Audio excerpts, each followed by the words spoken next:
Le damos la bienvenida a todos al segundo día de la GIS 2024, en esta ocasión al último panel del Simposio de Inteligencia Artificial, que va a tratar sobre la inteligencia artificial para la salud sexual, reproductiva y materna, desafíos y lecciones aprendidas. Tengo el agrado de contar aquí con la presencia del médico Martín Sabán, quien será el principal moderador de este panel. Eh, si quieres, Martín, te presento y después puedes presentar al resto de los panelistas y al panel propiamente dicho.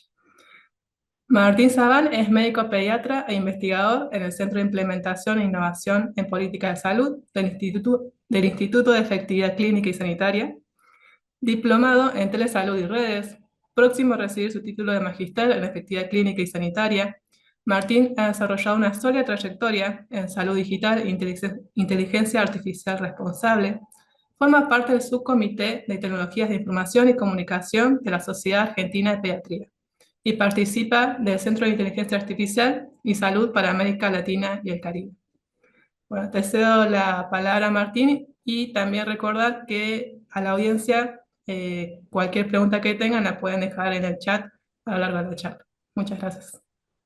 Bueno, muchas gracias Ana por la presentación. Voy a pasar a compartir pantalla, así me avisan que vean la presentación bien. Estamos bien ahí, ¿no? Bien, perfecto. Entonces, bueno, vamos a hablar, voy a hacer primero presentar el panel y hacer una breve introducción del CLIAS, así nos ponemos, digamos, en contexto, y después le paso la palabra a los panelistas para que hagan las presentaciones de sus proyectos de investigación, y después vamos a tener un par de preguntas para que vayamos charlando un poco para tener una idea general de la agenda de hoy. Entonces, paso a la presentación. Andrea Lara es ingeniera biomédica de la Universidad Tecnológica de Graz, en Austria. Posee una maestría en ingeniería biomédica de la Universidad de Lübeck, en Alemania, y es egresada de ingeniería electrónica de la Universidad de Galileo. Ha trabajado en prestigiosos centros de investigación como el Instituto Fraunhofer de Ingeniería Biomédica en Alemania y el Instituto de Ingeniería Sanitaria del Centro Europeo de Pruebas de Dispositivos Médicos en Austria. La doctora Lara se especializa en la investigación y desarrollo de herramientas enfocadas en salud, habiendo trabajado en proyectos que incluyen el procesamiento de señales biomédicas, el análisis de imágenes médicas utilizando inteligencia artificial y la implementación de normativas y regulación. Nos acompaña también Camilo Daza, que es el CEO de iMedic. Es una startup colombiana que potencia la ruta de atención del paciente con inteligencia artificial, con más de 5 años de experiencia en tecnología y ciencia de datos. Nos acompaña también bien Sabrina López, que es doctora en ciencias biológicas y cuenta con amplia experiencia en el uso secundario de datos de salud, tanto en el ámbito de la gestión pública como en la investigación. Participó del proyecto ORFAI en la línea del uso responsable de datos de salud y actualmente es becaria postdoctoral del Instituto de Cálculo de la Facultad de Ciencias Exactas y Naturales de la UBA CONICET. Y finalmente contamos con Verónica Yardés, que es doctora en Ciencias Sociales, magíster en Ciencias Políticas y Sociología de Flaxo y licenciada en Ciencias Antropológicas de la UBA en el CIECTI, que es el Centro de Estudios Interdisciplinarios en Ciencia, Tecnología e Innovación, es parte de la coordinación técnica del proyecto ORFAI y sus proyectos derivados sobre inteligencia artificial y salud.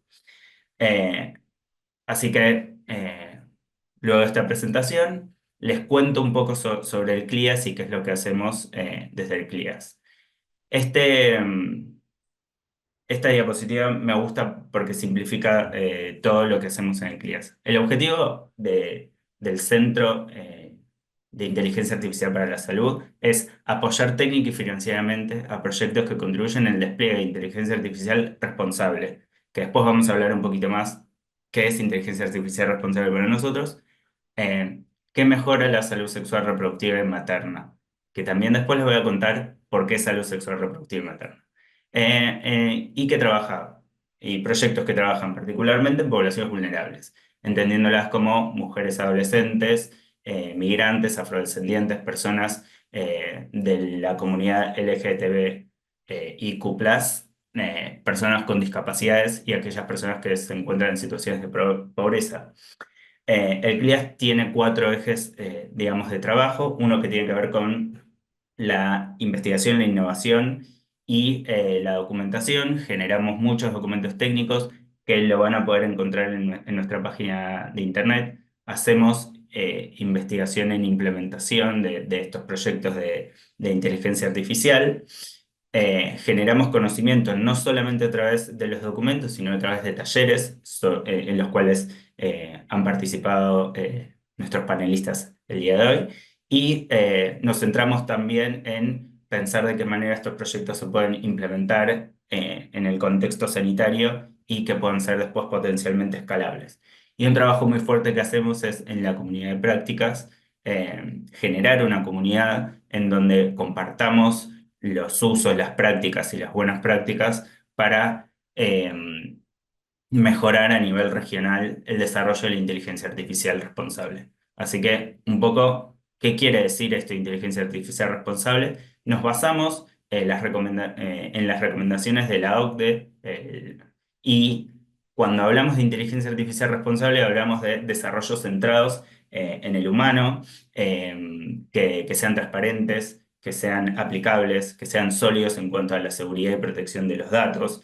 Que el desarrollo mismo sea responsable en cuanto a rendición de cuentas, que sea resiliente, teniendo en cuenta que es un entorno en donde la tecnología es muy volátil y cambia constantemente y se va mejorando mes a mes incluso, y que cuente con un plan para la mitigación de los sesgos que pueden ocurrir en el desarrollo de la inteligencia artificial. Además, hablamos de que estos desarrollos tienen que ser éticos por diseño, es decir, que la ética esté atravesada en todas las etapas del desarrollo de una inteligencia artificial, lo que se dice el ciclo de vida de la IA, desde la idea inicial hasta su implementación, monitoreo y evaluación. Y finalmente, para nosotros es importante que sean de acceso abierto, ya que esto nos permite que estos proyectos o que estos modelos o bases de datos puedan ir mejorando y alimentando a la comunidad y de esta manera es como una retroalimentación positiva para la comunidad. ¿Y por qué empezar por salud sexual, reproductiva y materna? Digamos que existen muchas disparidades dentro de los países y entre los países en cuanto al acceso a servicios de salud sexual, reproductiva y materna. Si lo queremos poner en números, podemos decir que hay 11 millones de embarazos no planificados, 4 millones de abortos en condiciones inseguras, casi 8.000 muertes relacionadas con el parto del embarazo. El HIV es muy heterogéneo, tanto en acceso, en tratamiento y el manejo de comorbilidades y complicaciones. Y toda esta problemática se profundiza en las poblaciones vulnerables que les mencioné anteriormente. Entonces, ¿qué hicimos? Eh, el CLIAS surge gracias a un financiamiento de la Agencia Canadiense del Desarrollo y la Investigación, que es IDRC, y gracias a ese financiamiento pudimos realizar una convocatoria a proyectos que trabajen sobre estos dos ejes, inteligencia artificial responsable y salud sexual reproductiva y materna. Entonces dividimos los ejes temáticos en cuanto a los que ven ahí que surgieron a partir de una revisión de alcance que realizamos previamente, en donde entendemos que las áreas de interés de los servicios de salud sexual reproductiva tienen que ver con bueno, el acceso a los servicios de salud, el acceso a métodos anticonceptivos y de fertilidad, información para políticas sanitarias y servicios de salud, la prevención del HIV y otras enfermedades de transmisión sexual, violencia de género, atención del aborto, salud materna y cáncer de cuello uterino. Estos test track que les mencionaba, uno tiene que ver con, le pusimos el título de proyectos de laboratorio que tiene que ver con la factibilidad de realizar una idea, ver qué se puede hacer y qué es en cuanto a capacidad factible de hacer. Después están los tracks de innovación, en donde ya con la idea factible, ver en qué procesos asistenciales aporta valor y es útil. Y después, finalmente, los de escalabilidad, que es cómo se implementan estos proyectos en el mundo real. Y digamos que acá estos proyectos de escalabilidad se trata de buscar, sí, propiamente lo que decimos impacto, ¿no? Como que mejoren algún indicador importante de la salud. Son proyectos que duran 12 meses, la mayoría de los proyectos eligieron que sean por un año el financiamiento. Y hicimos, en una primera instancia se presentaron expresiones de interés, que tuvimos un total de 69 en el 2023, de todos estos países, como ven en la pantalla. De esos 69, 40 fueron los que pasaron a una instancia de poder presentar una propuesta completa, y en donde finalmente, luego de una revisión por revisores externos de toda la región, en donde se incluyó gente mismo del hospital italiano, eh, nos ayudaron a terminar de elegir con 7 proyectos, que son uno de Guatemala, que es el que nos va a presentar Andrea, 2 de Colombia, que uno de ellos es el que nos va a presentar Camilo, perdón, 4 de Colombia, que es uno de ellos nos va a presentar Camilo, y 2 de Argentina, que uno es el de que nos van a presentar Sabrina y Verónica. Bien, además de el trabajo que realizan los proyectos tratando de llevar a cabo sus investigaciones, hicimos 2 workshops, uno centrado en mejorar la calidad de los datasets para modelos de Machine Learning, en donde entendimos cómo es el proceso de creación de un dataset y buscamos qué problemáticas identificamos en todo ese trayecto, y a partir de ahí estamos pensando en una solución que, usando metodologías ágiles, podemos entender los problemas, y estamos en el proceso de prototipar una posible solución que tenga que ver con el diseño de una guía de cómo diseñar todo este proceso de anotaciones de los datasets, el proceso de anotar. Así que estamos en etapas de prototipado. Fue una experiencia muy enriquecedora para nosotros, y espero que lo haya sido también para los equipos. Y además hicimos un workshop puntualmente sobre ética, en donde elaboramos una guía para la incorporación perdón, de ética, no, de género, donde incorporamos una guía para la incorporación de la perspectiva de género, y generamos una serie de preguntas que orientan a los proyectos y a los desarrollos de inteligencia artificial y salud para el abordaje de una perspectiva de género que incluya la interseccionalidad y que incluya muchos conceptos que quizás en algunas instancias puedan resultar novedosos y que son muy importantes para el desarrollo de una inteligencia artificial responsable. Y bueno, tenemos una página de internet que después les voy a dejar los QR para que los puedan copiar y los puedan escanear. Y tenemos un LinkedIn que también después le dejo el QR, que nos ayuda mucho a conectarnos con la comunidad más allá de los proyectos y contarles las novedades de los proyectos, contarle experiencias de nuestros consultores, tanto en ética como en género, como en el desarrollo de una inteligencia artificial responsable. Eh, Así que les dejo los QRs para 2 segunditos para que los escaneen y que nos vayan siguiendo en las redes y que puedan estar al tanto de cómo van a ir avanzando estos proyectos. Así que yo no quiero robar más tiempo de este panel. Le voy a dar el paso a los equipos para que cuenten un poco más sobre su trabajo, y después vamos a tener alguna charla sobre algunas preguntas disparadoras que nos parecía interesante compartir con ustedes. Así que sin más le dejo la palabra a Sabrina y a Verónica, si nos cuentan un poco más ellas, y después seguimos. Bueno, muchas gracias. Voy a compartir pantalla. Me avisan si se ve correctamente. Perfecto. Correcto, Sabri. Arranco yo, les contamos un poco. Este es un proyecto denominado Detección Automática de Consultas para apoyar la atención de la salud sexual y reproductiva de personas con discapacidad, una de las poblaciones vulnerables que mencionaba Martín recién. Es un proyecto que está sostenido en un equipo interdisciplinario que se enmarca en la continuidad de proyectos anteriores, en un consorcio de investigación como fue ARFAI, que estaba vinculando al CIECTI como líder también con otras instituciones de ciencia y tecnología y de salud.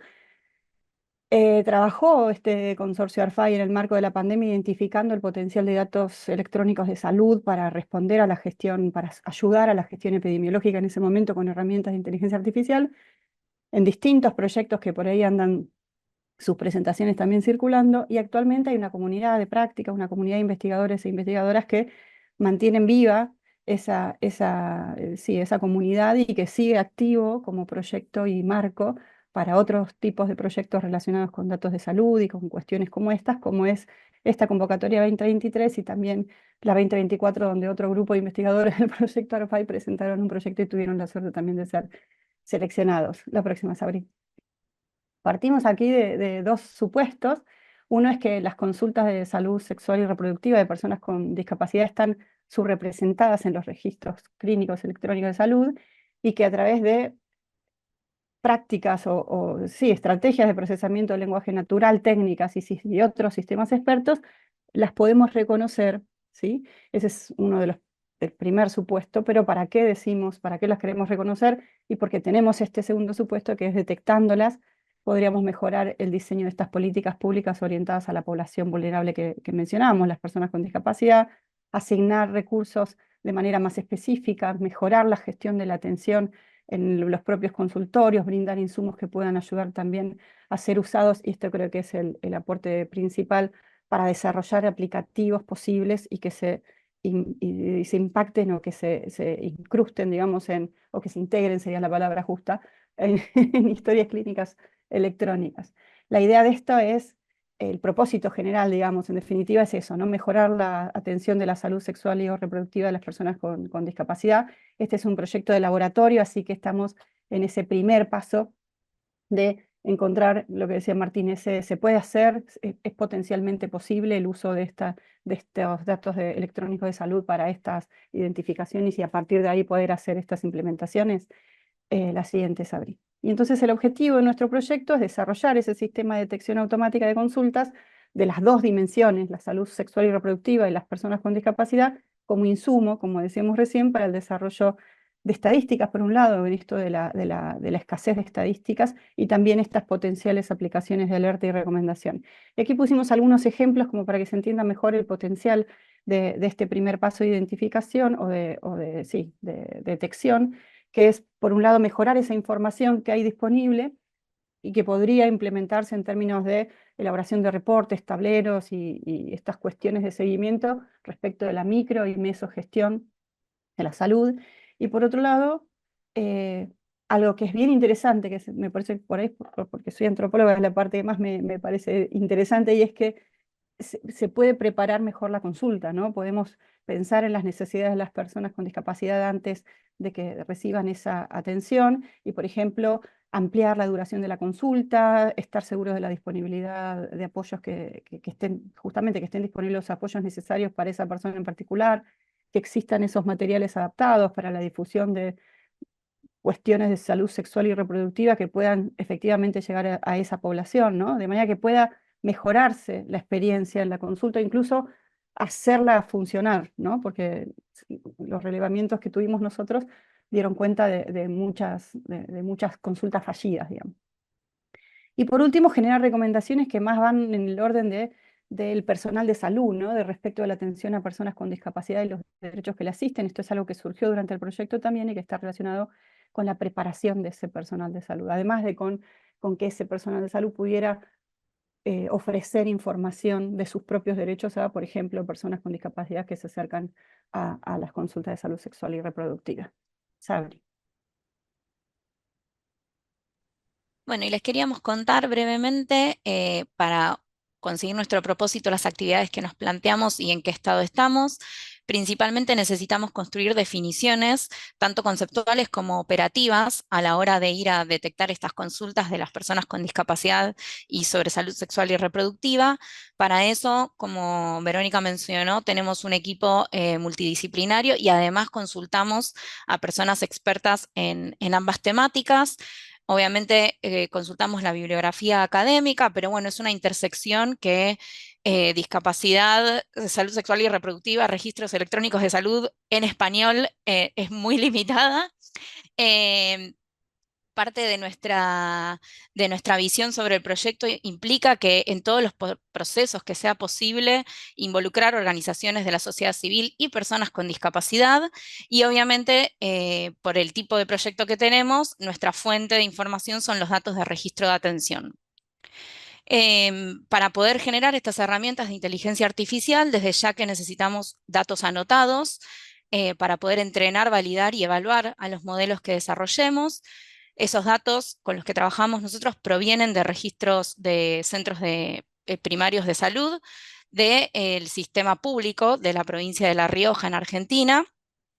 Y para poder generar este conjunto de datos anotados, requerimos la anotación manual para identificar cuando una consulta es de salud sexual y reproductiva, cuando proviene de una persona con discapacidad, y convocamos para esa anotación de vuelta a personas expertas en las temáticas y personas con discapacidad.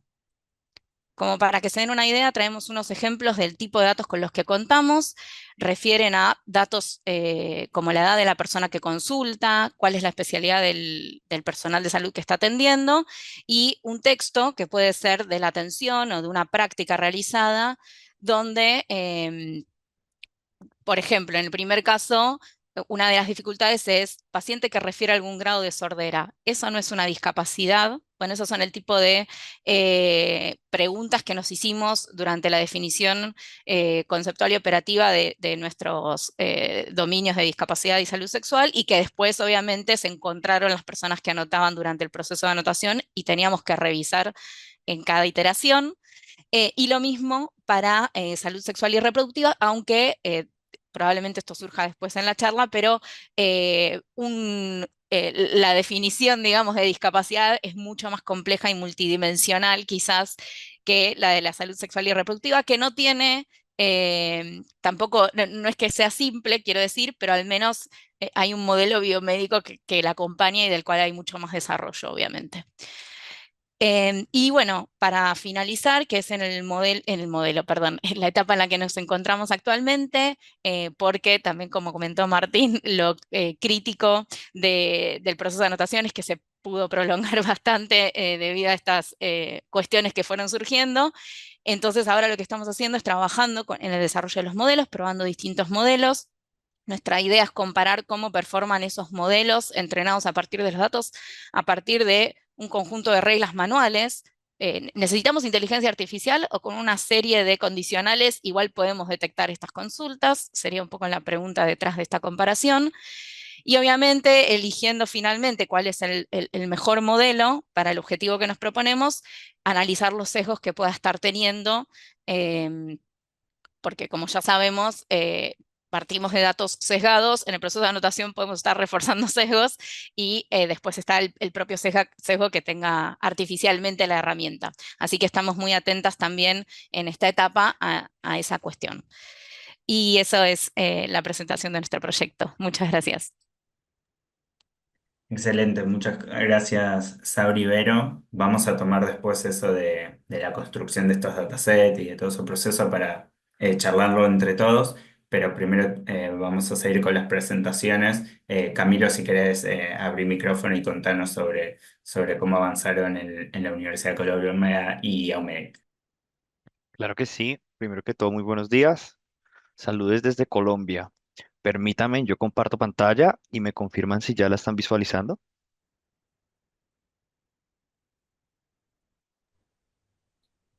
Listo. Perfecto. Este es un proyecto en donde para poder tener ese impacto final de brindar educación de salud sexual en miles de adolescentes fue crucial la alianza. Es un proyecto de la mano con la Universidad Nacional de Colombia, el Instituto de Salud Pública. La Universidad Nacional de Colombia es la universidad pública más grande del país, por ende, con la Facultad de Medicina más grande. Y de la misma manera, nosotros como IMEDIC somos la startup que potenciamos la tecnología. Y esta alianza lo que nos permite es poder combinar y trabajar en equipo la parte médica que es tan fundamental y el desarrollo de nuevas tecnologías. Para explicarles muy rápido, uno de los problemas principales que nosotros identificamos, no solo en Colombia, pero también en América Latina, es que existen diferentes factores que están afectando el tema de salud sexual. Embarazo adolescente no deseado, enfermedades de transmisión sexual, falta de acceso a especialistas, en especial los miles de adolescentes que viven en zonas rurales. Y para eso nos planteamos la siguiente pregunta. Entendemos que el foco principal para poder solucionar esos problemas es la educación, pero ¿cómo podemos escalar y brindar educación de una manera masiva a los millones de adolescentes que pueden tener dudas, que dentro de su contexto del día a día pueden presentar situaciones que les puede afectar con enfermedades de transmisión sexual, etcétera, etcétera, etcétera? Para eso, nosotros, con los nuevos desarrollos de tecnología, en especial de inteligencia artificial, como mencionaba Martín, decidimos que una estrategia muy impactante es el desarrollo de un asistente virtual. ¿Cómo funciona este asistente virtual? Este asistente virtual funciona en el momento en el que el adolescente ingresa al aplicativo y tiene dos maneras de preguntar, a través de voz o a través de chat. Y esto comienza a romper de una manera muy interesante la interacción que tenga el usuario al momento de recibir información sobre diferentes temas de salud sexual y reproductiva. ¿Qué nos está sucediendo? Un insight muy pequeño. Que los jóvenes de menor edad están interactuando mucho más a través de voz, pero los adolescentes de 14 años en adelante a través de chat, porque les da pena escuchar la respuesta en voz. Y con esto, nosotros ya hemos empezado a identificar cuál es la mejor manera en la que los adolescentes están recibiendo la información. ¿Están teniendo un engagement? ¿Qué tan eficiente está siendo este proceso para el adolescente y en este caso para nosotros el poder brindar esta educación? Cuando nosotros logramos empezar a escalar este aplicativo en diferentes zonas del país con estas tecnologías, este es un ejemplo, nos permite empezar a hacer una analítica inicial, conocer cómo ha sido el comportamiento de uso de este aplicativo, qué es lo que más están preguntando los jóvenes, cuál es su mayor preocupación, cuál es el rango de edad, cuál es su estratificación, diferentes variables que nos permiten analizar al final del día el uso de este aplicativo. Y aquí comienza a plantearse algo muy interesante. Cuando se hacen procesos de educación, en este caso en salud sexual, en Colombia, gran parte es con capital humano, es decir, profesionales que van a las diferentes zonas del país a brindar charlas y hacer eventos. Con el aplicativo no solo podemos escalar el acceso para que más adolescentes puedan recibir una información sobre salud sexual y reproductiva, sino que también podemos empezar a entender a través de análisis cualitativos cuáles son esas temáticas principales. Y esto se convierte en un insight, en un input de mucho valor para las diferentes instituciones de salud en Colombia, porque les permite tener un panorama mucho más general de lo que está sucediendo, en este caso, al momento de brindar educación. Para explicarles muy rápido cómo funciona el desarrollo de este aplicativo. En el costado izquierdo, lo primero y lo fundamental es la información. ¿Con qué información lo estamos entrenando? Y es aquí donde entra el equipo de expertos de la Facultad de Medicina y del Instituto de Salud Pública de la Universidad Nacional, quienes tienen más de 30 años de experiencia manejando temas de salud sexual y reproductiva y conocen las guías médicas y las referencias adecuadas para recibir esa información. Trabajando con ellos de la mano, una vez teniendo ese componente de información validado desde la parte médica, nosotros empezamos a entrenar el algoritmo para que él aprenda única y específicamente de esta información y que al momento de recibir una pregunta por parte de los adolescentes, de nuevo, responda única y específicamente de la información entrenada. Y al final del día, este proceso hace que sea interactivo, escalable y sobre todo dinámico para los adolescentes. Desafíos y resultados que nosotros hemos evidenciado y que son muy interesantes porque nos muestra realmente el por qué es importante el uso de estas tecnologías en este campo de salud sexual. El primero es la diferencia que estamos teniendo entre las familias y los adolescentes. Ejemplo muy sencillo. Cuando nosotros estamos avanzando las conversaciones con con las instituciones educativas o colegios del país, encontramos que hay familias en las que se restringen el que una inteligencia artificial le brinde información sobre salud sexual y reproductiva, pero pasa lo contrario. Los adolescentes sí quieren usar el aplicativo para informarse. Entonces, ese ha sido uno de los primeros puntos que hemos encontrado y seguimos trabajando y que ha sido muy interesante dentro del transcurso de esta solución. El segundo es el tema de las creencias religiosas o inclusive tabús. Colombia es uno de los países con mayor nivel de población cristiana y católica.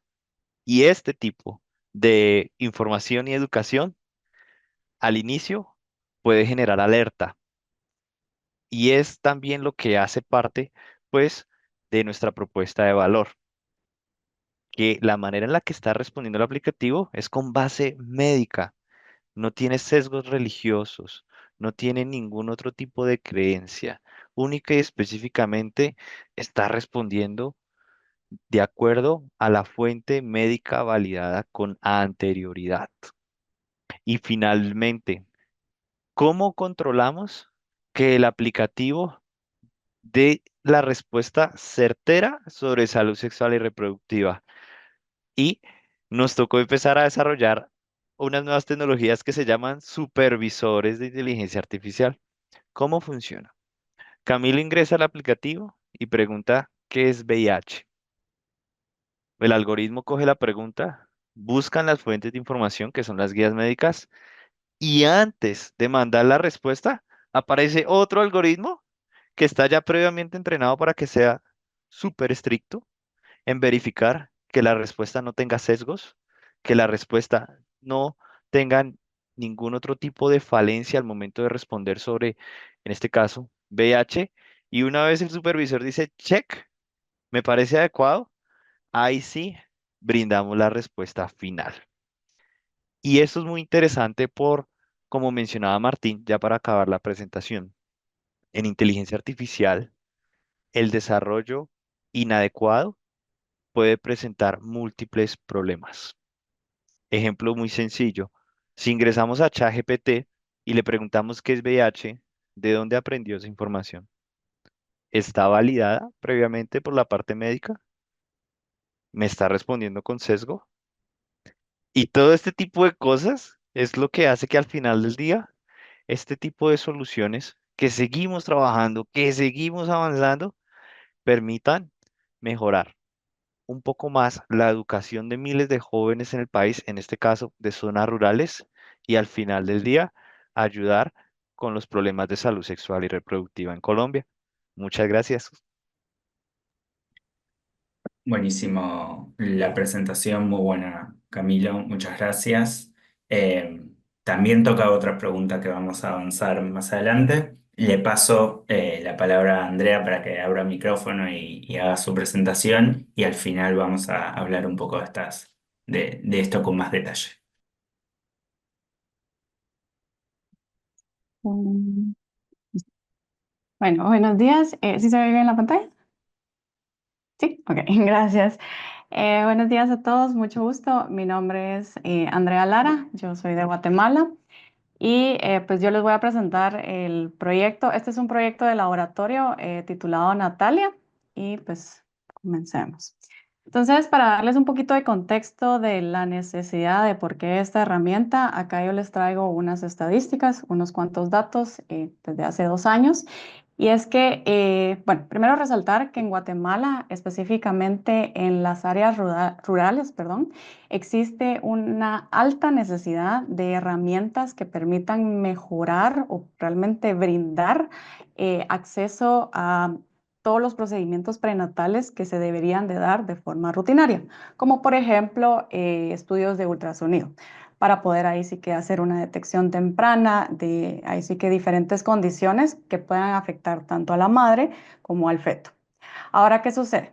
En Guatemala, y pues ahí sí que como en muchos países de Latinoamérica, muchos de los centros especializados y realmente del personal médico especializado se encuentra concentrado en regiones específicas.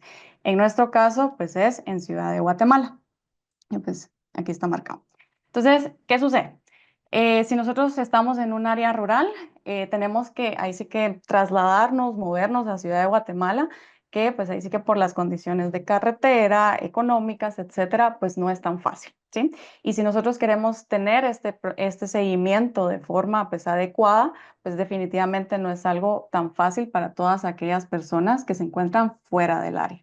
Y de acuerdo a esta estadística, podemos ver que muchos de los nacimientos, pues obviamente no se enfocan solamente en ciudad, sino que también en áreas rurales, como aparece ahí Huehuetenango o Alta Verapaz, donde se está dando la mayoría de estos nacimientos. Ahora, ¿qué sucede? Como les mencioné anteriormente, mucho del personal y de los centros están ahí sí que ubicados en el área de la ciudad y entonces en este caso los partos y los seguimientos se da por personal de otro tipo, como por ejemplo las comadronas, paramédicos, enfermeros o en algunos casos hasta empírico. Entonces, acá pues mostramos una imagen de ahí sí que estas personas que son quienes llevan estos seguimientos de estos procedimientos. En este caso, pues obviamente todo este conocimiento lo han ido adquiriendo con los años, pero no hacen uso ahí sí que de estas herramientas, como les mencioné anteriormente, como lo es, por ejemplo, el ultrasonido para dar un correcto seguimiento.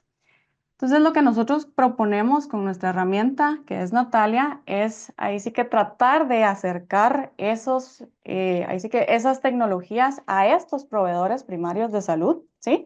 En este caso, brindarles una herramienta como un ultrasonido portátil y apoyarlo a manera de que ellos puedan realizar los estudios sin llevar un entrenamiento específico, porque como bien sabemos, pero el ultrasonido es la modalidad más difícil de entender y pues obviamente requiere un entrenamiento. Entonces, lo que buscamos es simplemente darle esta herramienta que ellos puedan realizar estos estudios de ultrasonido y que de alguna manera nosotros logremos llevar estos estudios a expertos y lograr entonces tratar de cerrar esa brecha y darles un correcto seguimiento. Entonces, justamente ahí es donde entra Natalia. Natalia lo que va a hacer es apoyar en la detección de esos planos relevantes que permiten ahí sí que dar un correcto seguimiento, como por ejemplo el plano del corazón, el del abdomen, el de la cabeza, que nos da una idea de cómo está el crecimiento del bebé y si pues todo va bien, ¿verdad? Entonces, ¿qué fue lo que hicimos?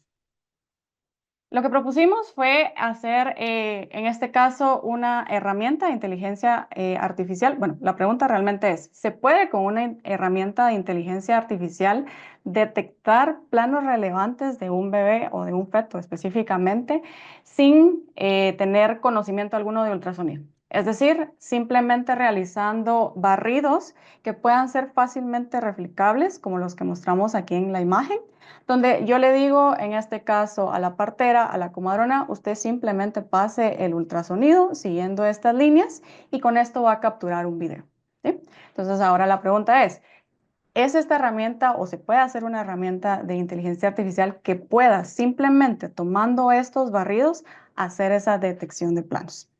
Y para ello, pues obviamente requiere pues no solamente la construcción del algoritmo, sino que también del dataset, ¿verdad? Entonces, para ello, nosotros en este proyecto, como es de laboratorio, ahí sí que todavía estamos en una etapa inicial, lo que decidimos hacer pues fue hacer capturas de videos de ultrasonido, pero haciendo uso ahí sí que primero de un equipo de ultrasonido como el que se llevaría en este caso a estas regiones, que es equipo de ultrasonido portátil, que pues literal es eso que aparece ahí, el transductor, eso conectado a un celular o a una tablet. Y luego lo que hicimos fue, utilizando este simulador, este Fantoma, decirle a personal con cero conocimiento de ultrasonido, usted realice estos videos, ¿sí? De acuerdo a esos barridos que les enseñé anteriormente.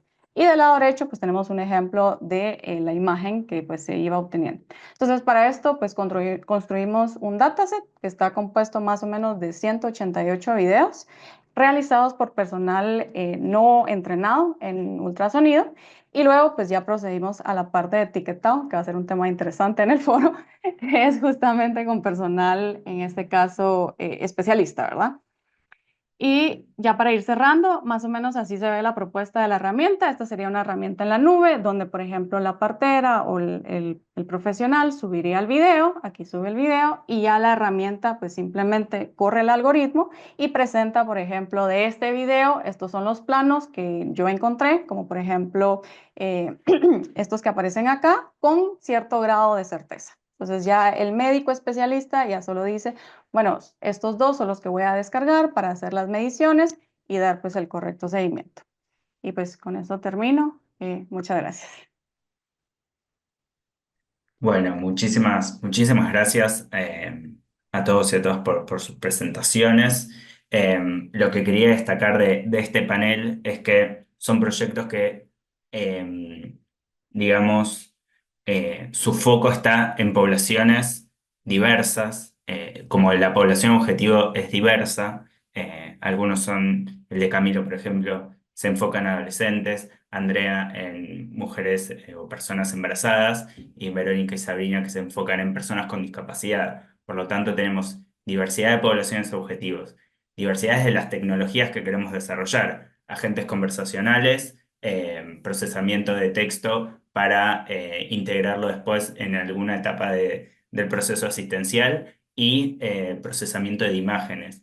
Por lo tanto, tenemos diversidad también de la tecnología que vamos a aplicar y finalmente en etapas del proceso asistencial. Algunas son más de macrogestión o mesogestión incluso, algunas son más directamente asistenciales, directo enfrentado al paciente. Entonces, como primer pregunta disparadora, más allá de las poblaciones, nos vamos a centrar un rato en la tecnología, entendiendo que en este tipo de desarrollos, el armado de un dataset se vuelve como parte central de los proyectos, como mencionó Sabrina, como mencionó Andrea también, y Camilo también lo mencionó a través de cómo supervisar, digamos, lo que va haciendo la inteligencia artificial. Entonces, ¿cómo hacemos para que estos datasets sean de calidad, que tengan definiciones claras, que los constructos que uno quiere generar estén bien identificados, que eso lo fuimos charlando? Entonces, la pregunta concreta para abrir sería, bueno, ¿qué barreras o qué desafíos encontraron durante la construcción de sus datasets? ¿Cuáles fueron esas situaciones en donde quizás hay esos cuellos de botella del desarrollo? Así que abro el panel para que vayamos charlando un poco sobre esto, que me salió dos veces en la conversación y está bueno que lo traigamos a debate.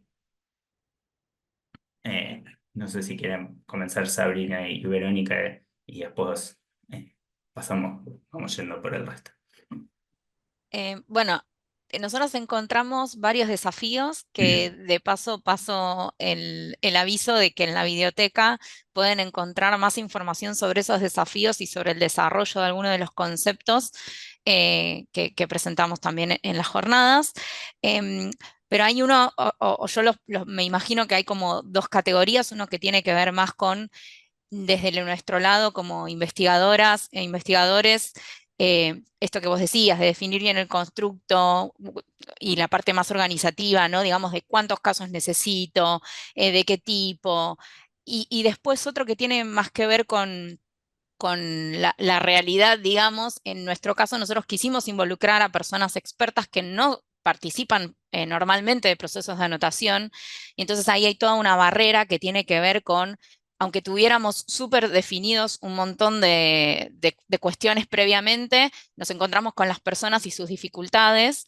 Y además, en nuestro caso, en nuestro proyecto, además de lo que tiene que ver con barreras lógicas de acceder a ciertas plataformas para hacer la tarea, de entender el propósito de la tarea y de realizarla en sí misma, como involucramos a una persona con discapacidad, teníamos que además verificar la accesibilidad para los requerimientos de esa persona en específico. Entonces fue un aprendizaje en estos dos niveles, en el más del día a día y acompañar a las personas que tenían que hacer el proceso, y en el de más de planificación y revisar, como yo decía antes, en cada iteración, porque algo que nos resultó clave a nosotros tenía que ver con, no es que yo tengo 3.000 casos, en nuestro caso había que clasificar textos, ¿no? Entonces no es que yo presento 3.000 textos y clasifiquenlos. Hay que hacer un seguimiento, el grado de acuerdo, ¿no? Cómo esas personas ante un mismo caso responden de manera diferente.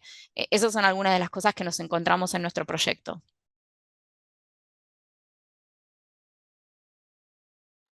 Yo, Martín, si me dejas, quería agregar una cosita más, y es que la construcción del dataset no empieza con la anotación, ¿no?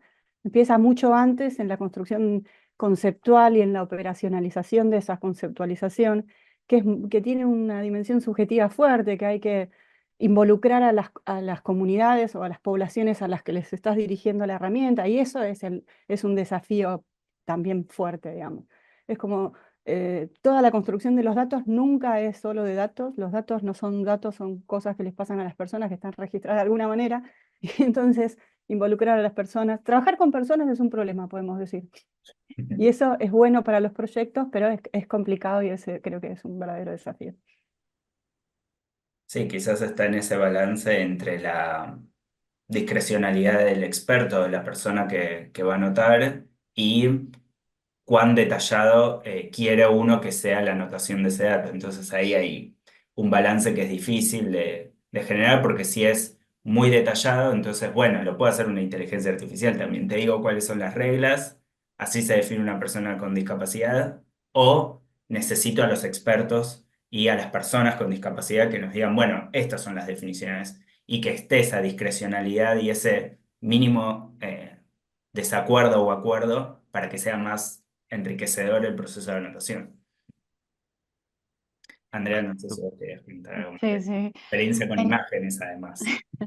sí, en nuestro caso, pues definitivamente necesitábamos personal especializado y sobreespecializado porque tenía que ser en ultrasonido, ¿verdad? Entonces, algo interesante que nos pasó es, bueno, bueno, un desafío realmente fue cómo lograr de que estas personas, pues, definitivamente realizaran los procesos de anotación, porque, por ejemplo, empezamos con, ahí sí que un grupo relativamente grande, todos dijeron que sí, vamos a hacerlo, pero a la hora de ya comenzar a subir la herramienta, decir las formas de anotación, se redujo a menos de la mitad. Entonces, es como, ¿qué podríamos hacer nosotros? Y eso es algo que abro, ahí sí que a todos los que estamos participando, es como, ¿cómo podemos mejorar o qué podemos hacer para que haya ese compromiso por parte, en este caso, de este personal? Obviamente entiendo que es especializado, que pues tiene su tiempo enfocado en otras áreas, definitivamente, pero ahí sí que cómo podemos mantener ese compromiso. Y algo también que fue interesante y que eso sí nos ayudó como para mejorar el protocolo de anotación, es de que cada uno tenía formas diferentes de identificar los planos. Porque entonces ellos decían, mira, yo aquí lo puedo ver y yo aquí puedo medir. Pero de ahí teníamos al otro médico que decía, no, este no es el plano ideal de acuerdo al libro. Entonces era como tener bien establecido, ahí sí que como menciona Sabrina, cada uno tiene diferentes, ahí sí que conocimientos, diferentes puntos de vista, y era entonces tenemos que refinar ese protocolo, porque si no a la hora de entrenar el modelo, una persona dijo que sí, la otra dijo que no, entonces, ¿qué hacemos? Ah, Bien, Camilo, Claro que sí. sí. Por nuestro lado, eh, uno de los retos principales con los datasets es, hay información digital, buena información, pero no toda sobre Colombia. Entonces, al inicio, entrenamos, ejemplo, con unas guías de Chile y estaba respondiendo sobre temas en Chile. Entonces, esa fue la primera barrera que nosotros encontramos. La segunda barrera en los datasets. Hay información muy buena en libros. ¿Cómo trasladamos ese conocimiento de los libros a una manera digital para poder entrenar el asistente? Y la tercera Eh, Hay muchos diagramas, imágenes espectaculares, ejemplo, procesos del aborto. En qué casos manejar X o Y.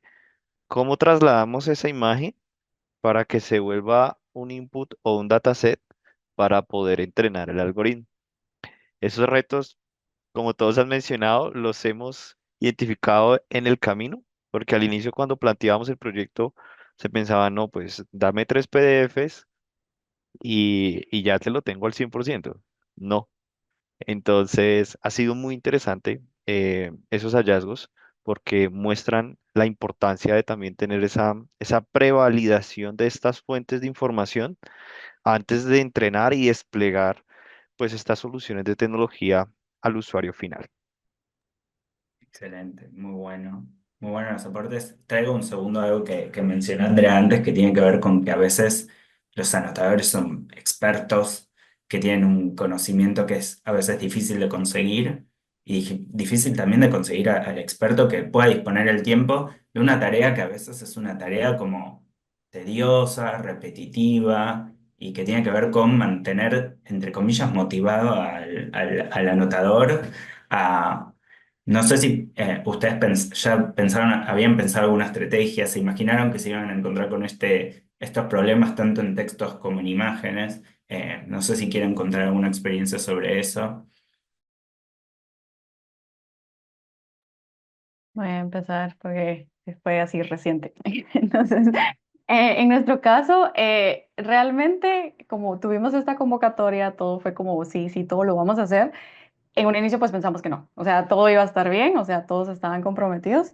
Y luego, algo que nos sirvió mucho en este caso es que al final quien hacía el acercamiento o el seguimiento ya no éramos nosotros, sino que era el que estaba, bueno, el que está realmente como líder, pero de la parte médica. Entonces, eso fue algo bastante interesante, porque si nosotros como técnicos, o sea, por ejemplo, yo soy ingeniera, le dábamos el seguimiento a los médicos, como que no había el mismo compromiso que si un médico, un colega, les decía eso. Entonces, eso fue algo bastante interesante que vimos. Pero sí, en cuanto a conseguir ese expertise, pues fue bastante difícil. Algo que también hicimos fue reducir la cantidad de datos a anotar, porque obviamente son videos, estábamos 30 frames por segundo, obviamente no iban ahí sí que etiquetar todo. Entonces también utilizamos técnicas como de downsampling, como para reducir la cantidad de datos a anotar. Pero sí, algo interesante fue eso, que notamos que si un médico era el que daba el seguimiento, era mejor la respuesta a que si éramos nosotros, que éramos un perfil diferente, por así decirlo. Interesante para por lo menos mantener el mismo lenguaje y que la persona que esté haciendo el seguimiento sea validada por el ecosistema de anotadores, digamos, del proyecto. Eh, En nuestro caso, nosotras habíamos tenido una experiencia previa dos experiencias previas por otros proyectos de ARFAI. Entonces, algunos de los potenciales problemas los teníamos identificados y teníamos estrategias. Una fue, por ejemplo, facilitar el acceso a los datos, como son datos sensibles, están en un clúster y era difícil acceder para las personas que nunca usaron una terminal, por ejemplo. Entonces, esa fue una estrategia para no tener tantos problemas técnicos de si cómo configuro el SSH, etcétera. Em, y hacer una reunión donde todos demostramos exactamente cómo funciona y esa reunión nos vamos todos entendiendo y no después recibir un correo de, uy, no pude entrar, porque ya sabíamos que todos estaban en la misma página. Em, pero bueno, igual obviamente aparecen imponderables y en particular por nuestro proyecto tenemos, digamos, expertas todas nuestras expertas provenían obviamente de lo que tiene que ver con la medicina, en particular personas que trabajan en la salud pública, haciendo asistencia, personal académico también de la universidad pública y personas con discapacidad que son justamente como dominios o esferas, digamos, de lo público que en particular en Argentina están bajo mucho estrés últimamente, entonces además del pluriempleo y de la monotonía de la tarea, digamos, se sumaba esa situación de contexto que creo que en un punto fue muy importante el seguimiento humano y todas las semanas ponerse en contacto para dar como una especie de apoyo, digamos, pero al mismo tiempo creo que eso alimentaba el compromiso, sentir que están participando en algo que tienen eh, funcionaba también un poco para reforzar el compromiso, esa vocación, por decirlo de alguna manera. ¿Puedo agregar algo más, Martín? Que el proceso de anotación es un proceso engorroso, como todos sabemos, y hubo un pago por ese trabajo, pero nosotros también nos pusimos firmes en pagar también por el tiempo de las personas con discapacidad que participaron de la primera etapa de la generación de esos conceptos. Y eso también, además de posiblemente generar un compromiso, es una forma de pensar los proyectos, en los que el trabajo de todos importa, y esto lo relaciono también con lo que decía Andrea recién. Hay algo del trabajo interdisciplinario y de las capacidades de los equipos de hablarse entre disciplinas distintas y de entender que todas son valiosas y que todas son importantes para este tipo de trabajos, que vale la pena sostener. Yo creo que estos equipos lo tienen, pero a veces los proyectos de estas características fallan por eso, porque el sistema más técnico, digamos, o las ingenieras, como decía recién Andrea, por ahí no son escuchados por los médicos y viceversa, ¿no? Entonces ahí hay algo que se puede hacer mejor en los proyectos de inteligencia artificial. Quizás está bueno solo para poner en palabras algo que decimos en general cuando hablamos de construir equipos que tienen que ser interdisciplinarios. Me gustaría que investiguemos un poco, bueno, ¿por qué? ¿Cuál es el beneficio que le aporta al proyecto tener mayor cantidad de miradas? ¿Y en qué punto también no puede ser como una dificultad, como que el beneficio es muy grande? Bueno, ¿por qué? ¿Por qué es tan grande este beneficio de tener equipos interdisciplinarios en el desarrollo de proyectos de inteligencia artificial? Bueno, por mi lado, yo intervengo y te pongo un ejemplo clarísimo que nos sucede y es el diseño del aplicativo, los colores, las voces. Eh, ¿Le gusta al adolescente que sea una voz de mujer o de hombre, con acento o sin acento? Y aquí empieza a entrar también esa parte de, pues, de equipos multidisciplinarios, diseñadores, personas que tengan mayor experiencia en lograr que al final del día pues el adolescente tenga esa adaptabilidad y se sienta a gusto con recibir información sobre salud sexual y reproductiva con ese tipo de voz, con esa manera de recibir el texto. Y ese es uno de los problemas que estamos evidenciando al día de hoy. Nos concentramos mucho en la parte de inteligencia artificial, nos concentramos mucho en la parte médica, que es necesario, pero también empiezan a aparecer otras áreas que se necesitan para que al final del día, pues, el adolescente se sienta a gusto con el uso de estas herramientas.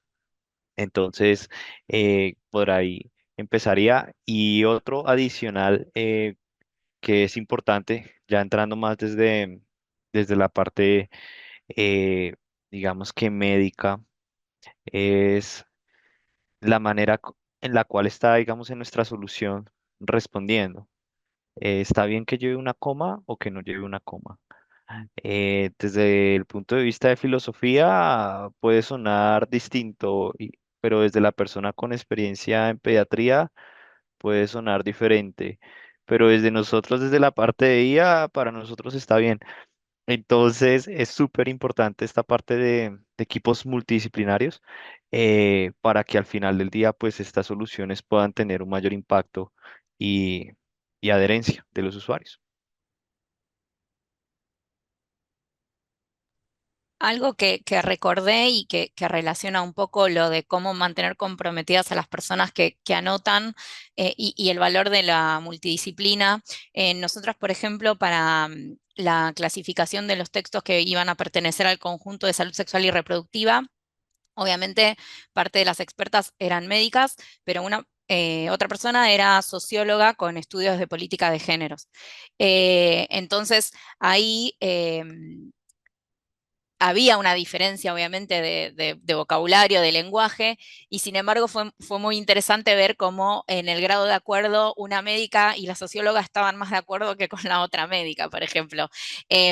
Y una forma de trabajar ese lenguaje común y también enriquecer la tarea de anotación en esto de cómo mantenerlas comprometidas, tenía que ver con que nosotros no solo les pedimos que anotaran los datos, sino que revisamos las categorías de anotación, charlábamos sobre ellas, cada tanto planteábamos ejercicios sobre, para poner en común o sea, qué categoría le correspondía a cada texto, y las invitamos a incluir sugerencias al manual de anotación. Para el proceso de anotación confeccionamos un manual de anotación y ellas tenían la potestad, y de hecho integramos una parte de acrónimos que se usan usualmente en medicina para que eso servía también para las personas que estaban anotando los casos de discapacidad. Entonces había todo un equipo trabajando en varios niveles en el proceso de anotación y no solo en la tarea tediosa de clasificar cada uno de los casos. Y en nuestro caso, esto, en base a experiencia también de otros proyectos, es sumamente importante tener ahí sí que involucrados a todos los actores que están ahí sí que forman parte del proyecto, porque algo interesante es que como ingenieros, por ejemplo, queremos automatizar todo. Entonces, fácilmente pudimos haber automatizado, bueno, no fácilmente, pero idealmente pudimos haber automatizado todo el proceso de seguimiento ahí sí que del control prenatal. Pero ya a la hora de hablar con los médicos, lo más seguro, y pues igual me lo dijeron, es, a mí no me sirve eso. A mí eso no me sirve. Yo no necesito algo que me dé todos los resultados. A mí lo que me sirve es identificar solo los planos y yo hacer ese seguimiento, porque que la computadora me lo dé, eso no es necesario. Entonces, ¿por qué voy a dedicar todo este tiempo para llevar una solución y que me diga, ah, eso no me sirve? Versus ahí sí que plantearlo desde el inicio de acuerdo a las necesidades y lo que a ellos les sirve. Entonces sí es definitivamente importante que formen parte de estos equipos. Acuerdo 100% con esto último y con lo que fueron hablando. O sea, claramente el beneficio tiene que ver con generar soluciones que realmente aporten valor, ¿no? Como si estuviésemos en el track de innovación, eso es lo que queremos mostrar, que después el médico o la médica que esté enfrente a la tecnología diga, bueno, esto me sirve o no me sirve, o que cuando después tengan un clinical decision support que les diga, prepárate porque este paciente tiene una duda sobre salud sexual reproductiva, bueno, aporta valor. Eso está bueno analizarlo y obviamente que los adolescentes tengan información y las adolescentes tengan información sobre salud sexual reproductiva y de alguna manera prevenir el embarazo en adolescente, sin duda en el espacio de salud y en la intersección con la educación aporta mucho valor. Y en estas cuestiones de interseccionalidad, acá me voy a meter ya en otra esfera, vamos a salir un rato de la construcción de dataset y vamos a pasar a una parte que a mí me resulta muy interesante, que es este concepto de interseccionalidad, o sea, es decir, cómo el género no solamente es un determinante en estos datasets y es un determinante de la salud, es un determinante de la salud que hay que entenderlo en el contexto de la persona. Y en el contexto de la persona implica su situación económica, su situación educativa, si presentan algún tipo de discapacidad, porque todos estas variables, digamos, en conjunto determinan cuán fácil o difícil va a ser su acceso a la salud y acceso a los servicios. Por lo tanto, cuando pensamos estas tecnologías que decimos les va a facilitar el acceso a las personas, y especialmente cuando hablamos de personas vulnerables o poblaciones vulnerables, es importante entender este concepto de, ¿no?, interseccionalidad para desarrollar una tecnología que ayude individualmente con ese grupo de variables que uno piensa, ¿no? Y el desafío, ¿no?, es, bueno, ¿cómo construimos datos que puedan representar esta interacción entre estas distintas variables y el género? Porque obviamente no es lo mismo ser hombre, blanco, que quiere acceder a un servicio de salud, que personas con otras características, mujeres afroamericanas, afrodescendientes, perdón, que tienen otro contexto social, y si están en situaciones de pobreza se dificulta más el acceso. Entonces, bueno, ¿cómo construimos los datos para poder representar a todas estas variedad de poblaciones? Y más que nada en su interacción, no variables sueltas, sino que interactúan, ¿no?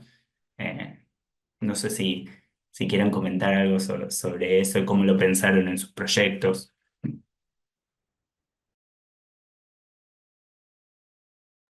Bueno, perdón, intervengo súper rápido. Mira que eso que acabas de mencionar era uno de los eh, problemas, más que problemas, sesgos que teníamos con el aplicativo inicial, porque nosotros pensábamos inicialmente que cuando el usuario se registrara, al poner sexo masculino, femenino o no identificado, respondiera única y específicamente de lo que desde el punto de vista médico se considera que puede preguntar un adolescente. Y no, no funcionó.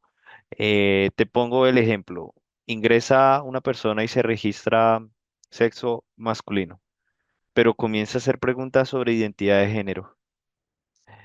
Y eso nos mostró a nosotros la dificultad de poder empezar a brindar una información más personalizada, de acuerdo, pues, en este caso, a la identidad. Y fue algo muy, muy interesante porque, digamos que en estos procesos, desde lo que uno piensa con el equipo médico, dice él, posiblemente uno se pueda encontrar estos problemas de género, estos sesgos, pero cuando ya empiezan los testeos, pareciera que fuera lo contrario. Se presentan otro tipo de situaciones que hacen que nos tengamos que ajustar eh, desde el inicio, desde los datasets, para que la información sea más neutral posible. Y adicional a eso también, digamos en Colombia, sucede que dependiendo la zona geográfica del país, pues también hay diferentes etnias. Es decir, en la zona del Pacífico, pues hay más población de raza negra. Y nos planteamos, ¿será que esa población puede hacer preguntas diferentes a la población de la capital de Bogotá? Entrenamos el asistente para que dé información pensando en los adolescentes de la capital de Bogotá, pero nos encontramos que en la zona del Pacífico de otra raza están preguntando otras cosas totalmente diferentes que el asistente le ha tocado decir, no tengo conocimiento, no tengo conocimiento, porque no lo dimensionábamos, no lo visualizábamos, la importancia de empezar a categorizar y diferenciar. Entonces es un reto también que seguimos avanzando y que sin duda alguna es parte pues del proyecto y del entregable final.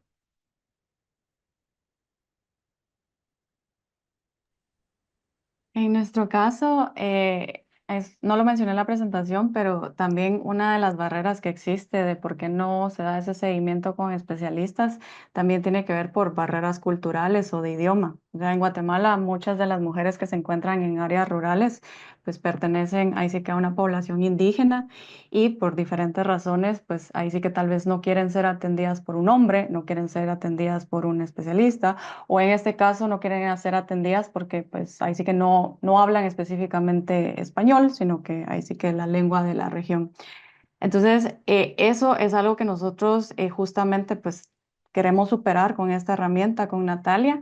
Y de momento, pues ahí sí que como vieron, el dataset es ahí sí que obtenido con un simulador.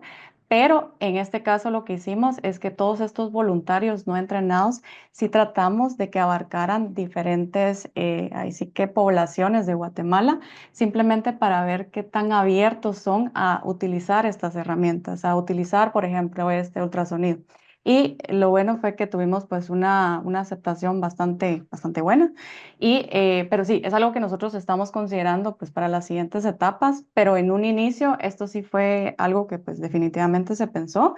Y la primera prueba fue, bueno, ellas que al final van a ser estas enfermeras o estas parteras que van a estar en estas regiones, qué tan abiertas están al uso de estas tecnologías.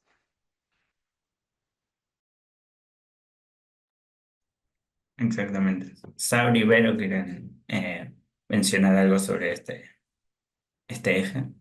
Sí, nosotras en nuestro proyecto original habíamos planteado la interseccionalidad o hacer foco en personas con discapacidad, pero mujeres o población trans, teniendo en cuenta la vulnerabilidad específica de esa población. Y sin embargo, por la característica de nuestros datos, o sea, nosotros estamos haciendo un uso secundario de datos de historias clínicas electrónicas, teníamos fuertemente condicionado cómo son registrados esos datos.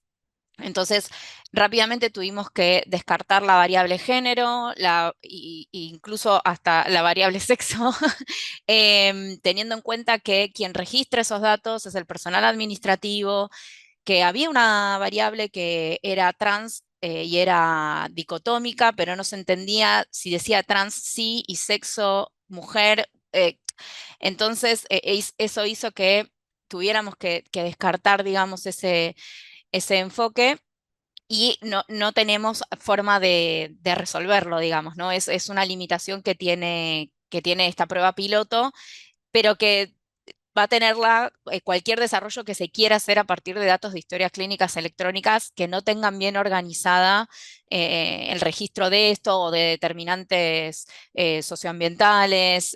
Bueno, cada aplicativo de historia clínica electrónica es un mundo, entonces está bueno por ahí también en el desarrollo de estos proyectos que un resultado sean recomendaciones, siempre entendiendo que el objetivo de la historia no es hacer investigación, ¿no? Y tiene que ver con la asistencia de las personas, pero sí, al menos de tener un lenguaje común o ser más prolijos en cómo se registran ciertas cosas para después poder aprovecharlo. Sí, porque agrego ahí, Martín, que nosotros en Argentina, le cuento a todo el panel, que tenemos una ley de identidad de género que permite y en realidad que solicita que se pueda registrar algo más que lo binario que tiene como el sexo registrado, creo que le llegamos a poner como categoría finalmente porque no sabíamos realmente qué estaba representando. Digamos, este dilema respecto de cómo se registra el género en las historias clínicas electrónicas, nosotros lo vivimos durante el proceso del proyecto ARFAI.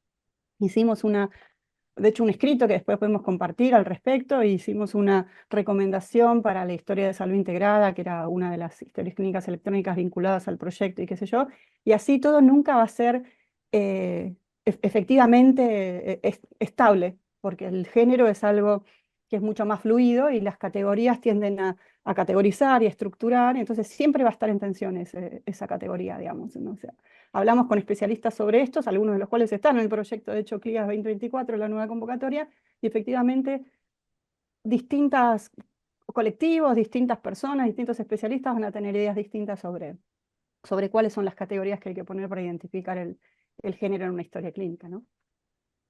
Y el desafío que al final, digamos, esa operación se personaliza en una persona que tiene que estar muy entrenada para entender cada una de estas variables que va a registrar en fuentes primarias, como es la historia clínica, incluso a veces los desafíos de, como habían mencionado, el uso de acrónimos o de siglas en las historias clínicas, que es un desafío entender y profundizar, y después... Lo mismo para la definición de imágenes, de ese debate entre cuál es la imagen que sirve y la que no, o lo mismo, después entender en distintos textos que uno desea seleccionar información relevante, qué es lo relevante para compartir con un adolescente y qué no. Entonces, es como un desafío importante. Eh, Creo que ya estamos un poco cerrando. Si quieren, les voy a dejar un minuto a cada uno para que, si quieren, digan el próximo desafío, no el próximo paso que tienen que hacer en sus proyectos, sino cuál es el próximo desafío que les queda a los proyectos ahora que algunos ya están en vías de finalizar. No sé, Sabri y Vero, si quieren empezar. No sé si desafío, yo creo que todos los proyectos de laboratorio tienen el desafío de ir con esa pequeña investigación, en definitiva, como es esa pequeña prueba, a ver si se puede hacer y tratar de darle una continuidad. Me parece que eso es importante, especialmente cuando se usan datos de salud pública, digamos. tratar de nosotros tenemos un desafío particular, lo mencionó un poquito Sabri ya, que es que trabajamos con una población que ahora no está priorizada en términos de política pública y eso para nosotros es un desafío, porque hace unos años nosotros podíamos decir, bueno, con estas ideas llevarlas al consorcio de investigación más general donde había interés y ahora, bueno, trabajar en el marco de la gestión pública se hace un poco más difícil. O sea, entre comillas, 1.000 millones de comillas, vender esta idea como algo potencial realmente puede no tener mucha salida, lo que no quiere decir que no haya valido la pena y que quede ahí porque datos de salud van a haber siempre, digamos, pero que en definitiva es un contexto en el que todo parece ser un desafío, ¿no?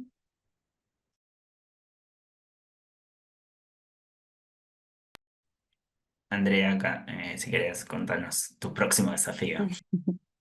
Pues en nuestro caso, creo que el siguiente desafío pues sería ya extenderlo a pues ahí sí que situaciones reales. Por ejemplo, algo como igual llevar el simulador, pero ya a esas regiones remotas, ver si toda la parte de conectividad pues funciona, el ver si en este caso las parteras que ya están ahí sí que trabajando en estas áreas, ahí sí que utilizan la herramienta, que tan fácil lo ven. Creo que ese sería como el a corto plazo. Y a largo plazo pues ya sería extenderlo a poblaciones reales, ya con mujeres embarazadas. Por nuestro lado, el desafío, y lo acaba de mencionar un poquito Andrea, ¿cómo hacemos para extender el aplicativo en zonas que no hay internet? Entonces, es uno de los temas pues también cruciales, entendiendo, acá en Colombia, en la capital, hay zonas donde los adolescentes quieren usar el aplicativo, pero no tienen señal de internet. Entonces, es uno de los próximos desafíos también que estamos revisando para poder lograr una mayor cobertura en diferentes poblaciones del país. Buenísimo, buenísimo. Muchas gracias, Sabrina, Andrea, Verónica, Camilo, por su tiempo, por compartirnos y abrirnos una ventana a todo lo que vienen trabajando, con todo su conocimiento. Así que bueno, dejamos un espacio para dudas, preguntas que tengan en el auditorio, teniendo en cuenta que tenemos gente que sabe mucho de lo que hace.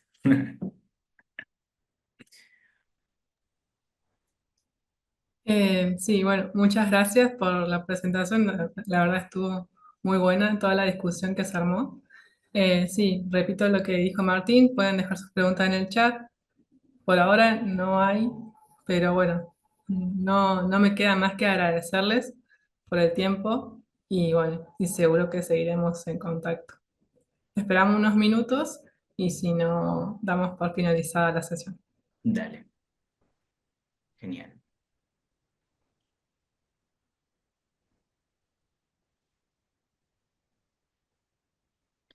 Muy bien, ahí Karina nos comenta el desafío de incluir todos los determinantes sociales de las distintas poblaciones y acceso a muchas variables contextuales. Sí, está bueno entenderlas también en el contexto de no solo incluirlas, sino ver cómo interaccionan. Como, eso es un efecto multiplicador que es difícil de entender.